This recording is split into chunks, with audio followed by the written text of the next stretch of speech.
am inside today. It's a little bit too windy to record, and it was actually even picking up on the mic. So, every story today is actually Sasquatch related. I've got some really good stuff, so I would love to share those anonymous letters with you guys today. So, the first one is so good, and I've actually been holding on to this one for a little bit because I wanted to combine a few of them together, and it actually gave me chills as I've read this same situation in some of the books that I'm really into. So it was really cool to actually have a letter that I could share with people and that somebody shared with me. So this person says, first off, I wanted to thank you so much for not judging and giving people an opportunity to share their stories. I enjoy that you keep us anonymous. And I also wanted to point that out. If you don't want to be anonymous, if you want to, I don't know, be interviewed or for me to give your name out so people can ask you questions, that's also an option. But anonymous is kind of the thing here. But I wanted to, of course, put that out there. So continuing on, I will say everything in the story is 100% real. This happened to me in 1995 when I was camping in Northern California with my wife and 2 sons. And those of us who are aware of paranormal and cryptid activity, Northern California is a massive hotspot. We set up camp, which seemed to have taken all day, and we decided to let the boys have their own tent this go around. My sons were 10 and 12, and we figured they were old enough to have their own. We cooked dinner over a campfire, ate s'mores, and told a few ghost stories. My wife usually is the first to go to sleep, no matter where we are, so she gave everyone a hug and got into our tent. It was just I and my sons for a while. We watched the sky and continued to creep each other out with scary stories. My youngest one, only 10, it's always the little one, decided he was actually too scared, so he crawled in the tent with my wife. Apparently my eldest and I were in the other tent tonight. So we talked a little bit longer. It's funny because when I was a kid, it was actually always my dad and I. I am the eldest of 4 kids, so it's always us 2 that would experience some weird whatever it was at the time. I thought that was funny. We watched the fire turn into nothing but coals. We both threw a piss and decided to crawl into the tent. We were laying there, both quiet, and we hear it. Large footsteps. You can hear the weight on whatever the steps were. It was coming closer towards our camp, and it was very close. It would take a few steps, stop, and then continue walking. I grabbed my pistol and opened up the tent door. I stepped outside, assuming I'm going to see a massive bear. That's the first thing I would assume too. I'm not sure I would step outside, but I would watch maybe for a little bit. I don't know. You're brave for just stepping outside. I see nothing. I then went to sleep. The next morning, I told my wife what had happened, and she was convinced it was a bear. Until we saw a giant hand mark on the dusty part on the top of her tent, and they weren't there the day before. So that completely freaked me out. As I said, I had read the same situation in multiple books that I actually read that are Sasquatch related. So this is something that is common. These things are leaving handprints, fingerprints. There's actually a fingerprint that David Paulides took where they have fingerprints of Sasquatch. So it's just really crazy to me, and I'm just so happy that I actually got, a letter in regards to the whole thing. So thank you so much for sharing your letter with me. Okay, on to the next letter. This person says, hello Mallory, how are you? This is an encounter that I had in the Crazies, the Montana mountain range. There are lots of crazy stuff that happen in that Montana range. If you're ever interested in learning about some crazy stuff, I recommend that you look up that range. Anyway, I went camping with my husband, who happened to be my boyfriend at the time, and this was roughly about 15 years ago. We liked to go camping with as little as possible, carrying everything we needed with us at the time, and we both had just what we needed with unpacks on our back. We were hiking a trail that was regularly hiked by various people and a lot during the day. But for some reason, nobody was there that day. So we started wondering if there was possibly bad weather headed. I want to point out, if you are hiking or you're in the mountains, please, please, please check the weather. Yeah, do that. I can't count how many times lots of people here in Colorado get into some crappy shit, excuse my language, because they just don't watch the weather, and that's really dangerous. So please keep an eye on the weather if you're going to hang out in the mountains. Anyway, we continued hiking on, my boyfriend a little ahead of me. I'm pretty aware of my surroundings, and I noticed there sounded like there was more than just our footsteps stepping into the trail dirt. While I couldn't really hear my boyfriend's steps as loud as mine, I could see him. Obviously, I could hear my own steps, and this was the point I actually started to get somewhat freaked out. There was another set of feet making noise behind me. I definitely felt like I was being followed. I turned around super fast to catch whatever the person or animal was, and I saw nothing. I swear I could hear it loud and clear. Every time I would turn around, there was nothing there, but I could hear the footsteps. You might think that I'm being crazy or I'm just hearing the echo of my own steps, but no, there was definitely another set of footsteps. So I say nothing to my boyfriend at this point. I carry on onto the hike for a little while, about 15 minutes. I noticed the birds in this area were really quiet, and there were also no insect noises. I started paying attention to our feet again, and I hear another set of footsteps again. I turn around as fast as I can, and I'm super frustrated at this point. Again, there's nothing there. I know there was something following me that day. I've read in multiple stories that Sasquatch or Bigfoot has been known to follow people, but nothing is there.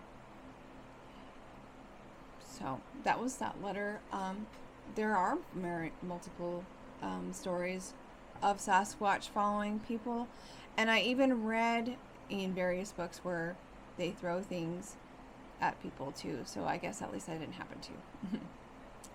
And on to the next letter, and this one was somewhat funny to me because it's just like really short and to the point, and I just read, when I read it, it was like somewhat mad or something. It was so funny. This person says, this kind of is an experience that continues to happen here often. I live in Illinois and have a little chunk of property with woodlands. I have various weird things that happen here, but this one is the weirdest. Every so often it straight up stinks. And no, it's not a skunk or dead animal. I have encountered all of that many times, and this does not smell like that. I'm pretty sure it's a skunk ape. And that was the end of that letter. So there are various Sasquatch that they say do smell like just terrible. So maybe do a little bit more of investigation. I mean, this person should, if there are Bigfoot in that area, I would. Maybe there's like a swamp or something close. But if there isn't and it just really freaking stinks, then maybe you have something for sure. So that was the anonymous letters for the day. So we are going to go on to Cryptid of the week. So I went ahead and picked, obviously, someone or something that went ahead and fit the little theme that we have going on here. So I picked the Mogollon Bigfoot or Sasquatch or monster, whatever you want to call them. This area, I wasn't really sure how to pronounce that, but I'm pretty sure it's Mogollon. The Mogollon is known as the Arizona Bigfoot and is supposed to be a creature with very similar descriptions of a Sasquatch, and reported to dwell in the central and eastern Arizona parts along the Mogollon Rim. The Mogollon monster is commonly described as a large bipedal creature who is over 7 foot tall. He has red eyes. Its body is said to be covered with long black hair or reddish brown hair, with no hair on the chest, face, hands, and feet. Reports claim that it is strong, has a strong and terrible odor, and it is described as that of a dead fish, a skunk, and decaying peat moss, with this musk of a snapping turtle. When I looked that up, the fact that it was so right down to the nitty gritty, like in description of how that smells, was so crazy and weird to me. But I never smelled a snapping turtle, but but it also makes me go back to the story that I just read, that weird smell. So maybe they are smelling something that is similar to that. I don't know. Reports indicate that the creature is allegedly nocturnal and omnivore and extremely territorial and actually violent. And see, that is also weird to me too, as most Sasquatch occurrences, they're not exactly violent. I mean, there are some, but very rarely do you hear them being violent. The fact that this one literally says that this is a violent humanoid. I don't really consider, in my opinion, Bigfoot a cryptid, as it is more humanoid. That's my opinion. You don't agree? That's cool. Whatever. But the fact that this one is violent stuck out to me. It is generally reported to walk with wide inhuman strides and leave large footprints measuring 22 inches. It mimics birds, coyotes, and other wildlife, and it emits unusual whistle sounds. It explores campsites after dark, builds nests out of pine needles, twigs, leaves, and will hurl stones from locations that are hidden from view. Remember, I mentioned that prior, that there are lots of stories of Sasquatch throwing rocks and whatever else at people hiking. In numerous reports, the monster has said to emit blood-curdling screams, described as sounding like a woman in great distress. Accounts of this creature describe an eerie silence prior to the encounter. And also, so we're going to go back to one of the other letters that I read today. The woman who kept hearing the footsteps. She said there were no insect sounds, there were no bird sounds. So there are things that when these people, you guys send me these letters. So we're reading about a humanoid creature type of Sasquatch. I mean, your letters, they go right in hand with other encounters that people have had too that are well documented. So I mean, really, you guys are onto something, in my opinion.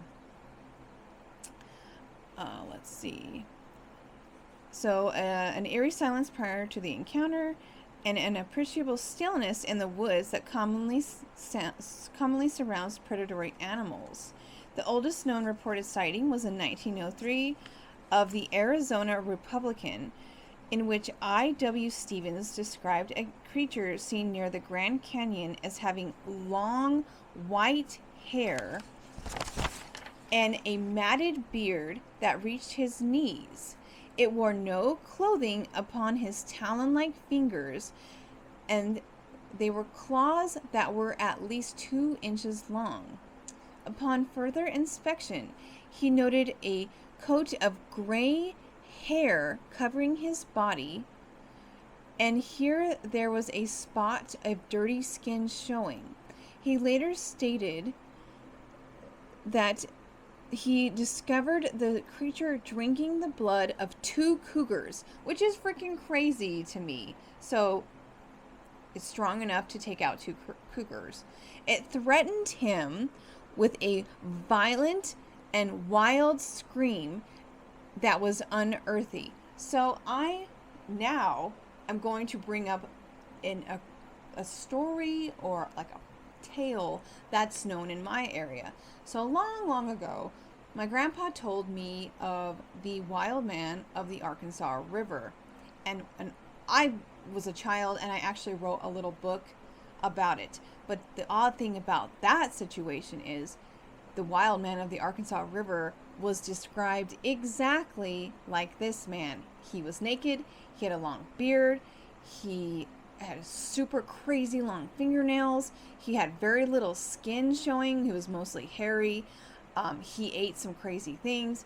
My grandpa told me he would go around and he would eat all everybody's livestock and all their chickens and sometimes little kids. Now, I always thought he told me that because he didn't want me wandering around in the field or by the river. But now that I'm starting to hear all these stories that are so similar, it's starting to make me wonder. I unfortunately cannot ask him, now that I'm an adult, because he's passed away. But it's just so crazy that all these stories are so similar, and these things, these humanoids, they look alike and have the same types of habits, and just anyway, continuing on. A cryptozoologist, Don Davis, reported that during the mid-1940s, he was on a Boy Scout trip near Peyton, Arizona, and gave the following account. This creature was huge. Its eyes were deep set and hard to see, and they seemed expressionless. His face seemed pretty much devoid of hair, but there seemed to be hair along the sides of his face. His chest, shoulders, and arms were massive, especially the upper arms. I could see he was pretty hairy, but didn't observe how thick the body hair was. The face and head were very square size, and a squared up chin. Marjorie Grimes, a White River, Arizona resident, claimed to have sighted the creature a number of times between 1982 and 2004.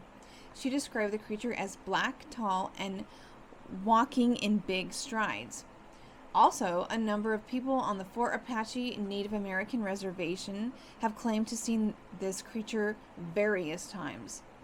This Sasquatch is part of the area's folklore and has been around for a very long time, according to many of the indigenous in the area. And as multiple people claim, if you ever really want to know about these types of creatures or cryptids or weird things in an area, you should really ask the indigenous to that country of what they are, and they're going to tell you, and they're going to know the actual facts. That's just well known, and I absolutely agree with that.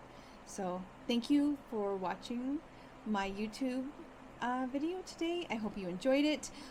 If you haven't yet, please subscribe, go ahead and comment. If you are really cool, please share, because the more people I get, the more stories I get, and I get to share them with you guys. So I hope you have a wonderful day, and